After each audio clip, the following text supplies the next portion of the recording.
रहेगी। बिल्कुल। क्योंकि जो राष्ट्रवादी सरकार है या जो फंडामेंटलिस्ट जो सरकार है श्रीलंका वगैरह में भी थी, उनको भी एक तरीके से वहां की जनता ने बाहर कर दिया। तो ये सारी राजनीति हम प्रेडिक्ट नहीं कर सकते हैं। बिल्कुल। इसलिए चीन भी मुझे नहीं लगता कि खुले तौर पर अभिषेक शाह आएगा इस पूरे मसले में। जी। जी। जी। जस्टिस रविंद्र जी, दूसरी ओर शेख हसीना को लेकर बात करें। शेख हसीना बांग्लादेश के प्रधानमंत्री रहीं, लंबे समय तक उन्होंने शासन किया बांग्लादेश के ऊपर। ऐसे में क्या प्रधानमंत्री पद का कोई फायदा उन्हें मिलेगा इस पूरे मामले में?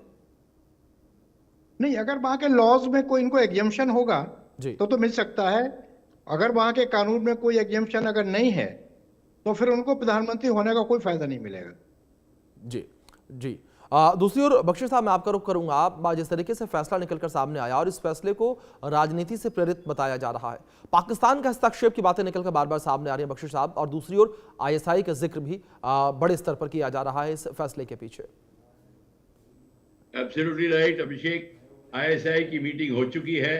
इनफैक्ट उनके एडजुटेंट जनरल भी गए थे, आईएसआई भी गई और आईएसआई के रिप्रेजेंटेटिव्स भी गए। और आपको ये बता दूं कि उनकी ट्रेनिंग बाकायदा चल रही है, उनकी ट्रेनिंग चल रही है और joint training of the militants की बात चल रही है। जिस तरीके से वो अपने मिलिटेंट को ट्रेन करते हैं उस तरीके की ट्रेनिंग वो अब बांग्लादेश को भी दे रहे हैं। तो ये तो उनके साथ में बड़ा क्लोज कोऑपरेशन चल रही है इस बात को लेके, और बहुत serious indoctrination of army, changing of history, ये सारा का सारा एक साथ चल रहा है। आपका हैरान रह जाएंगे कि अब वहां के लोग ये बोलना छोड़ देंगे कि भारत के ने 93,000 प्रिजनर्स लिए और हमको आजाद कराया, ये भी नहीं अब बोल रहे। आपको हैरानगी होगी, ना पाकिस्तान में ना यहाँ पे। तो ये तो change of mind, change indoctrination, ये कार्यक्रम चलते रहेंगे और पाकिस्तान बहुत ही ऑफेंसिवली इनको मदद कर रहा है। आपको पता होना चाहिए जो एयरक्राफ्ट चाइनीज पाकिस्तान को दे रहे हैं, बांग्लादेश को देने शुरू कर दिए हैं ऑलरेडी। तो सीरियसनेस की बात कर रहा हूं मैं आपको। तो इस बात को, ये बात मान के चलिए कि at the moment this case of Hasina is in a very low and a weak wicket, और उसको इतनी को ज्यादा होगी नहीं। वो she have to buy time कि किस तरीके से और यहाँ पे अपना समय गुजारे भारत में सेफ्टी में। पर एक बात तो ये है कि हमको जोर लगाना पड़ेगा to create a congenial atmosphere in the region, whether we influence America को इन्फ्लुएंस करें या चाइना को इन्फ्लुएंस करने की बात आ रही है, क्योंकि चाइना ने भी इंडिया के से सॉफ्टर स्टैंड लेना शुरू कर दिया है। पर चाइना को अपना लॉन्ग टर्म एम पता होता है, लॉन्ग टर्म एम में बांग्लादेश और ये एरिया उसके इंटरेस्ट में है, तो इंडिया की बिल्कुल नहीं सुनेगा। जी। जी बिल्कुल। दूसरी ओर रविंद्र जी, जिस तरीके से बांग्लादेश की न्यायपालिका पर पिछले कुछ वर्षों से लगातार बड़े गंभीर सवाल उठ रहे हैं, जो विश्वसनीयता है वो कम हुई है। ऐसे में जो ये फैसला सामने आया फांसी का, रविंद्र जी, क्या इस पर वो विश्वसनीयता आ पाएगी लोगों की? क्या उस विश्वास के साथ इस फैसले को लोग देख पाएंगे जब कोर्ट के ऊपर इस तरीके से सवाल उठने लगे?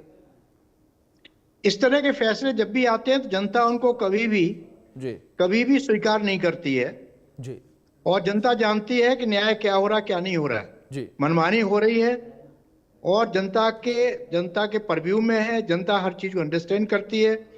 जनता की बहुत सीमाएं सीमित होती है, इसलिए कुछ कर नहीं पाती है, लेकिन अपनी आवाज उठाती है प्रॉपर टाइम पर। ये ऐसे जजमेंट बिल्कुल जो है इलीगल है और अगेंस्ट नेचुरल जस्टिस है। जी। अरविंद जी, दूसरी ओर हसीना के खिलाफ जिस तरीके से फैसला सामने आया, क्या यह फैसला दक्षिण एशिया की राजनीति में जो रिजाइन चेंज मॉडल है उसको एक बार फिर से दोहराता हुआ उसकी वापसी को लेकर संकेत देता है? हाँ बिल्कुल अभिषेक साहब, ये बहुत सारी चीजें तय करता है। जी। पहली बात तो यह कि जब यह वहां पे बांग्लादेश में विद्रोह हुआ था, तब वहां पे कुछ प्रगतिशील जो ताकतें थी वो थे, यंग लोग थे, पर बाद में उस पूरे के पूरे आंदोलन को जो है वो हाईजैक कर लिया गया।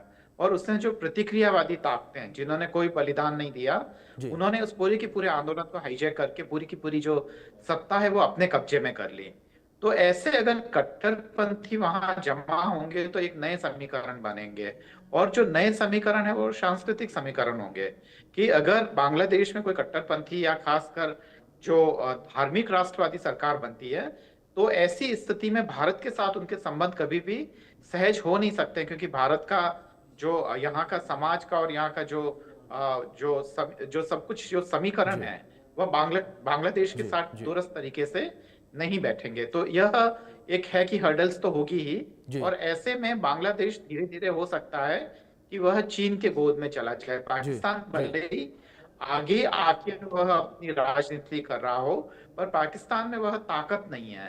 जी और न बांग्लादेश के लिए लंबे समय के लिए पाकिस्तान कोई फायदेमंद हो सकता है, क्योंकि एक तो भौगोलिक दूरी है, और दूसरी बात यह कि पाकिस्तान की वह जो संसाधन है वह पाकिस्तान के पास नहीं है कि वह बांग्लादेश के हितों को पूरा कर सके। जी तो यह लॉन्ग टर्म में होने वाला है। और दक्षिण एशिया की राजनीति के लिए भी अगर हम बिल्कुल ही निष्पक्ष रूप से कहें तो भारत को भी यहाँ अपने वर्चस्व को कायम रखने के लिए आंतरिक आर्थिक सुधार की बहुत जरूरत है। जी यहाँ पे जो व्यवस्थागत खामियां हैं, अगर हम वो ठीक कर लेते हैं तो मुझे लगता है कि इस पूरे क्षेत्र को हम लोग नेतृत्व दे सकेंगे। नहीं तो ऐसी जो आसपास या अड़ोस पड़ोस या विदेशों से आने वाली जो चुनौतियां हैं, हम उसका सामना करते रहेंगे। अभिषेक साहब। जी बख्शी साहब, दूसरी ओर जिस तरीके से अभी हमने चुनाव का भी जिक्र किया कि कुछ समय में बांग्लादेश में चुनाव होने हैं, चुनाव से पहले इस तरीके का एक ये बड़ा फैसला निकलकर सामने आया, आवामी लीग को बैन करना, शेख हसीना को फांसी देना। तो ऐसे में क्या ये माना जाए बख्शी साहब कि चुनाव के नज़दीक जो हिंसा है वो देखने को मिल सकती है ज़्यादा? भारत को भी इस लिहाज से सजग रहने की ज़रूरत है, क्योंकि कई रिपोर्ट्स निकलकर सामने आई थी कि जब मार्च के महीने में 2026 में बांग्लादेश में चुनाव होंगे तो वहाँ भारी हिंसा देखने को मिल सकती है, क्योंकि आवामी लीग जो है उसे बैन कर दिया गया है। मोहम्मद यूनुस जो है लगातार देश को गर्त में लेकर जाते जा रहे हैं। पाकिस्तान की, चीन की जो भूमिका है वो काफ़ी ज़्यादा बांग्लादेश के अंदर बढ़ी है। आप बिल्कुल ठीक कह रहे हैं अभिषेक, रेडीमेड सिचुएशन है। ये आगजनी होगी ड्यूरिंग इलेक्शन, प्रॉब्लम आएगी। देखिए, अगर इलेक्शन की बहुत प्रॉब्लम आती है, आगजनी होती है, तो अब देखा जाएगा आर्मी का रोल क्या होता है। क्या आर्मी उसको इस समय अगर आउट ऑफ कंट्रोल जाती है तो टेक ओवर करेगी कि नहीं करेगी, ये देखा जाएगा। इस समय आर्मी चीफ की स्थिति क्या है और उस समय अमेरिकन आर्मी का कितना प्रेशर होगा, इसको हम नजरअंदाज नहीं कर सकते। यही बात है। शायद ये भी ऐसी भी स्थिति आ जाए कि टोटल गवर्नमेंट का जो वो क्या कहते हैं इमरजेंसी डिक्लेयर हो जाए या ओवरथ्रो हो जाए। अगर ओवरथ्रो होती है, आर्मी टोटली ओवरथ्रो कर देती है, तो मैं आपको बता देता हूं इलेक्शन तो बिल्कुल बहुत दूर की बात है। उसके बाद में वो कुछ नहीं कर पाएंगे। Direct under influence of China या चाइना के इन्फ्लुएंस में जरूर होंगे, और यही रहेगी बात। और उस समय बात बिल्कुल डेमोक्रेसी के हाथ से निकल जाएगी। तो शेख हसीना को एट द मोमेंट अपना बैकग्राउंड स्ट्रॉन्ग करने के लिए उनको स्ट्रॉन्ग सपोर्ट, बिल्कुल असर में आपके पास लौटूंगा, लेकिन इस बीच एक बड़ी खबर निकलकर सामने आ रही है, जहां बांग्लादेश से इस वक्त की बड़ी खबर है। बांग्लादेश से शेख हसीना को दोषी पाया और बांग्लादेश से अपडेट सामने आई कि शेख हसीना को फांसी की सजा दी जाएगी। इंटरनेशनल क्राइम ट्रिब्यूनल का फैसला सामने आया, यानी कि आईसीटी ने हसीना को कई अपराधों का दोषी माना और पूर्व गृह मंत्री आईजी पुलिस को भी फांसी की सजा दी गई है। तो ये बड़ी खबर है जो इस बीच सामने आ रही है। आईसीटी के फैसले पर शेख हसीना का बड़ा बयान सामने आया, पक्षपात और राजनीति से प्रेरित फैसला बताया।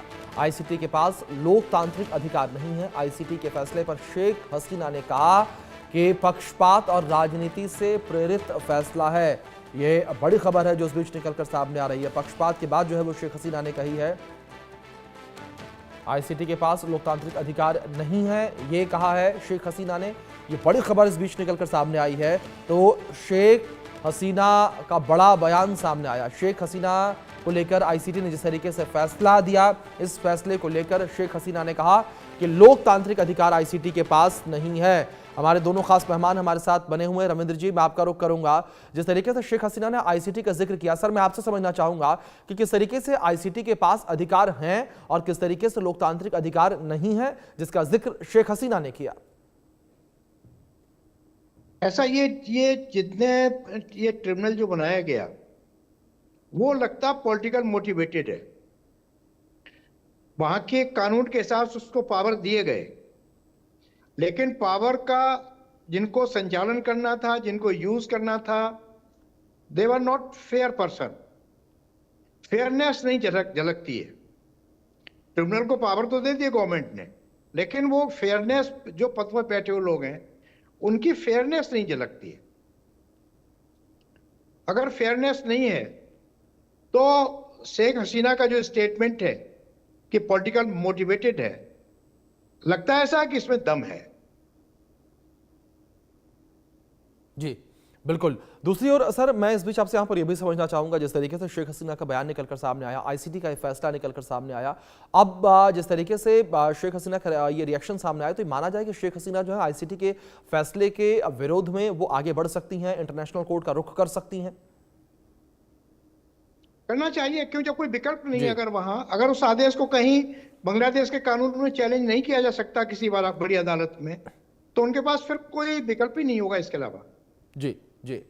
बख्शी साहब, दूसरी ओर जिस तरीके से शेख हसीना का ये बयान भी अब निकलकर सामने आ गया, आप कह सकते हैं कि उनका रिएक्शन इस पूरे मामले को लेकर निकलकर सामने आ गया है, तो ऐसे में क्या ये माना जाए कि बांग्लादेश के अंदर एक अस्थिरता पैदा होती नजर आएगी, जिस चीज को लेकर बांग्लादेश की सरकार पहले से ही तैयार है? क्योंकि शेख हसीना के समर्थकों को लेकर बात करें, जिस तरीके से आपने भी पहले बातचीत में जिक्र किया था, बड़ी संख्या में उनके समर्थक अभी भी बांग्लादेश में मौजूद हैं, भले उनकी पार्टी बैन क्यों ना कर दी गई हो।